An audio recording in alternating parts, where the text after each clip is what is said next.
land of rich cultural heritage. Its people steeped in traditions of ancient and diverse faiths.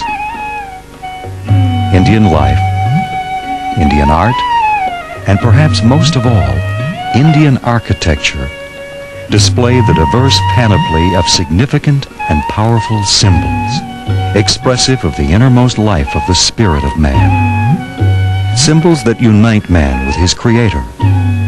Symbols that have often separated him from his fellow man.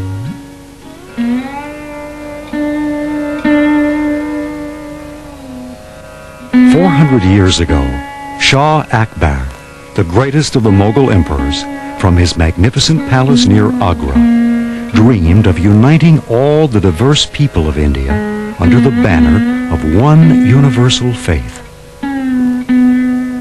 Well, I dreamed that stone by stone I reared a sacred fane, a temple, neither pagode, mosque, nor church, but loftier, simpler, always open-doored to every breath from heaven. And truth and peace and love and justice came and dwelt therein. But such a goal remained far beyond the reach of even the most powerful emperor.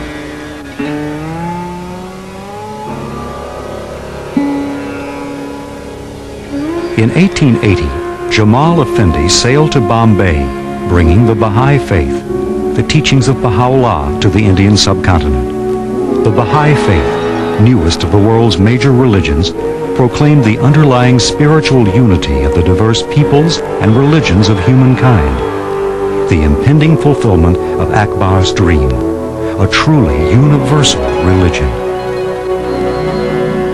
Through the next 100 years, the Baha'i community grew, developing the foundations of religious unity.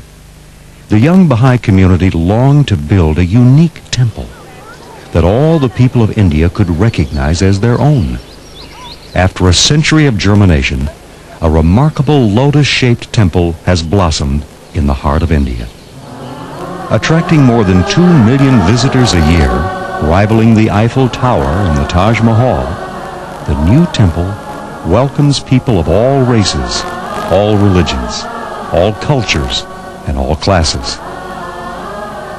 It is the Baha'i house of worship, Mashriq al-Azkar, the dawning place of the mention of God.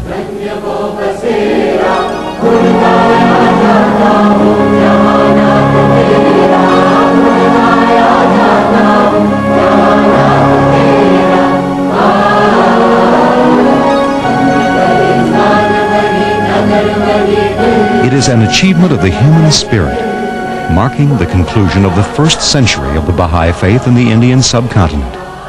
A new embodiment of an ancient symbol, this remarkable structure has been widely hailed as one of the most outstanding architectural achievements of this generation.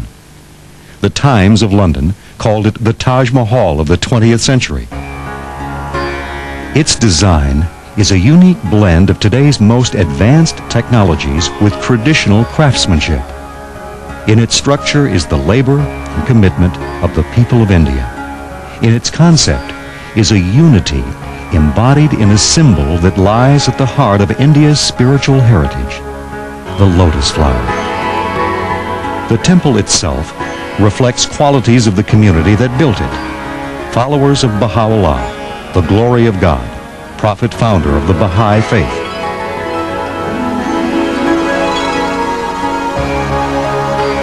In just over a century, this young faith has spread throughout the planet, reconciling ancient religious beliefs with the knowledge and needs of today, proclaiming the oneness of God, the oneness of religion, the oneness of all humanity.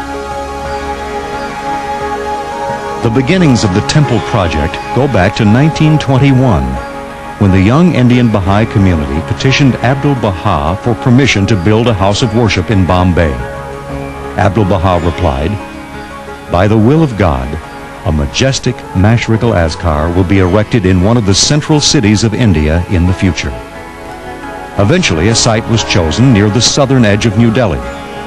From the beginning, the project was infused with a spirit of generosity and sacrifice. Ardashir Rostampur, a coffee shop owner in Hyderabad, donated his entire life savings to purchase the land. It was later discovered that the land was part of an ancient village named Bahapur, which means the abode of Baha. In 1974, the world governing body of the Baha'i faith, the Universal House of Justice, called for designs for the first Baha'i temple of the Indian subcontinent. 28-year-old architect Farabor Sapa traveled to India in search of inspiration for such a monumental project. I began traveling without any preconception, searching for ideas. I visited many places all over India, not for architectural research, but to search for a concept. I was hoping to discover some secret, to find a spiritual guidance. Symbolism has great significance in India, probably more than anywhere else I know. Everything has meaning, and every symbol speaks in a way to the hearts of the people.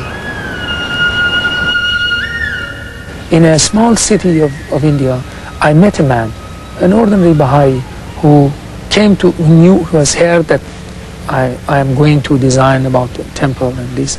So he came to me, and he was curious about what I'm going to do and all of these things.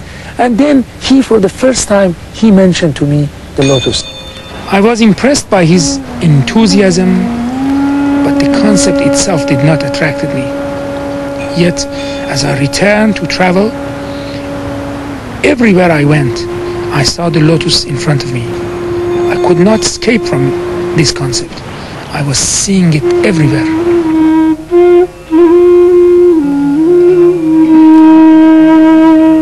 The lotus, perhaps the most ancient religious symbol in this ancient land, springing from the beginning which hath no beginning. The early Vedas state that this blossom was born of the light of the constellations. Ancient Brahmanic myths identify the lotus as the first living thing to emerge from the primordial sea, the starting point for the evolution of all created things. In the Hindu epic poem, the Mahabharata, the creator Brahma is described as having sprung from the lotus that grew out of Lord Vishnu's navel. According to Buddhist traditions, the Bodhisattva was born from a lotus and is often portrayed seated upon a lotus pedestal, holding a lotus in his hand. Variations on this theme are common not only throughout India, but abroad from Java to Tibet, from China and Japan to Central Asia. It is a symbol of the universal Buddha, Maitreya, a sign of the manifestation of God. Buddhists glorify him in their prayers. O Mani Padme Hum, yea, O jewel in the lotus. The lotus also finds expression in Zoroastrian, Christian, and Islamic traditions.